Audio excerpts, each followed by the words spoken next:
Media টেল এবং এই টিপ কাণ্ড মানে এক লাল টিপে আমার লাইফ শেষ, আমার জীবনটাই শেষ পথে বসে গেছে। একটি চলে যাওয়ার পরে মানবতার জীবনযাপন করেছি। আমার ছোট একটা বাচ্চা ছিল, আমি খুব কষ্টের মধ্যে দিয়ে আমার বাচ্চাটা মানুষ করেছি। দুধ কিনতেও আমার কষ্ট হয়েছে। ইভেন আমি রিক্সাও চালাইছি এবং রাজমিস্ত্রির কাজও করেছি এই 3 বছর পরে। আসলে ঘটনা 2/4/2022 সালের ঘটনা। আমার বাসা ছিল আগারগা। আমি বাসা থেকে আসার পথে সিজন পয়েন্ট শনিবার নিয়োগ পরীক্ষা থাকায় খুব জ্যাম থাকে, আমি সিজন পয়েন্টের রোডতে উল্টা যাওয়ার চেষ্টা করি এবং এর আগে আমি উল্টা যাওয়ার জন্য দেশবাসীর কাছে ক্ষমা চেয়েছি।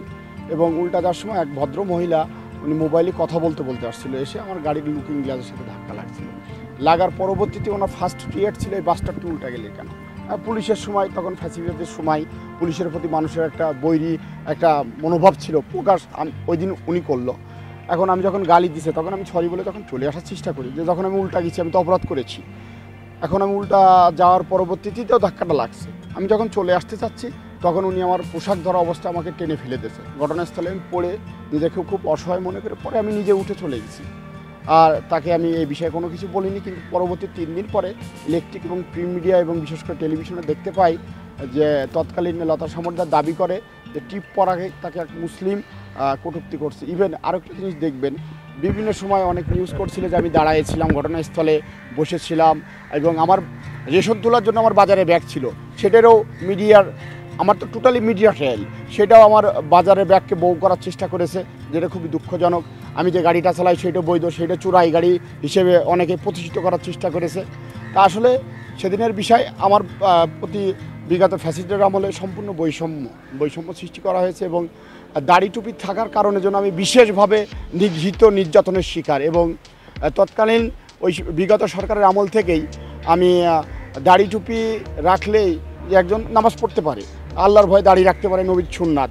সে যে নামাজ কালাম পড়লে দাড়ি টুপি রাখলে যে তাকে যে জঙ্গি জামাত শিবির ট্যাগ দিতে হবে, এর আমি তখন থেকে আমি প্রতিবাদ করতেছি। বাংলাদেশের প্রথম আমি এর প্রতিবাদী। এবং আপনারা জানেন বিগত সরকারের আমলে তারেক জিয়ার বক্তব্যও প্রচারে নিষেধাজ্ঞা ছিল, আল্লামা দেলোয়ার হোসেন সাঈদীর প্রচারেও কোনো ওয়াজ বা কোনো কিছু প্রচারেও নিষেধাজ্ঞা ছিল, সম্পূর্ণ মিডিয়াটাই নিয়ন্ত্রণ করেছে।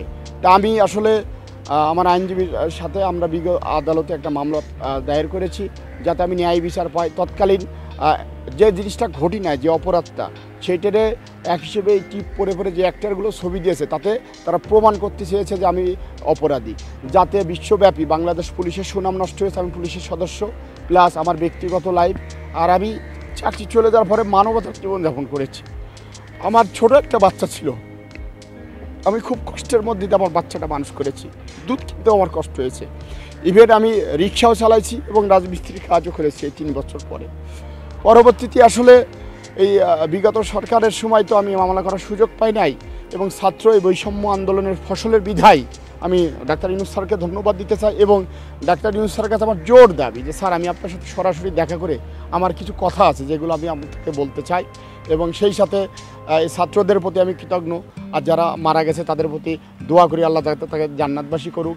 এই বৈষম্য আন্দোলনের ফসলে আজকে আমি মামলা করতে পেরেছি, আর তা না হলে আমি জীবনে এই মামলা আমার বিজ্ঞ আদালত জীবনে আমি গ্রহণ করতে নাই। মূলত আমাকে ট্যাগ দিতে চেয়েছে এবং বিশ্বব্যাপীকে মানে যে জিনিসটা প্রতিষ্ঠিত করতে চেয়েছে যে বাংলাদেশ মুসলিমরা উগ্র জঙ্গি, এইভাবে আমাদের বহির্বিশ্বে শুধু আমাকে না দাড়ি টুপি তো সহ প্লাস বিশ্বে মুসলমানের ছোট তাচ্ছিল্য করে দেখার চেষ্টা করেছে। তো দাড়ি টুপির জন্য চাকরি চলে গেছে এবং আমি যে পরবর্তীতে মামলা করেছি আমি সুবিচার চাচ্ছি এবং আমি চাকরি ফেরতের জন্য আইজি স্যারের কাছে আবেদন আছে, প্লাস প্রশাসন ট্রাইব্যুনালেও মামলা করা আছে। আমার বিশ্বাস ইনশাল্লাহ আল্লাহ যদি রিজিকের ফয়সালা করে অবশ্যই আমি ন্যায় বিচার পাবো বিদায় আশা করি। আসলে টিপ কাণ্ডটার বিষয় তো কোনো কিছু না, কারণ কি লতা সমর্দার আমাকে ফেলে দিয়েছে, রাষ্ট্রীয় কর্মচারীকে ফেলে দেওয়া গুরুতর অপরাধ। জি এখন আমাকে ফেলে দিয়ে যে অপরাধ করেছে সেটাকে আড়াল করার জন্য, কারণ উনি মিডিয়াম থিয়েটারের শিক্ষক, উনি সুপরিকল্পিতভাবে এই মিডিয়া ট্রায়াল এবং এই টিপ কাণ্ড মানে এক লাল টিপে আমার লাইফ শেষ।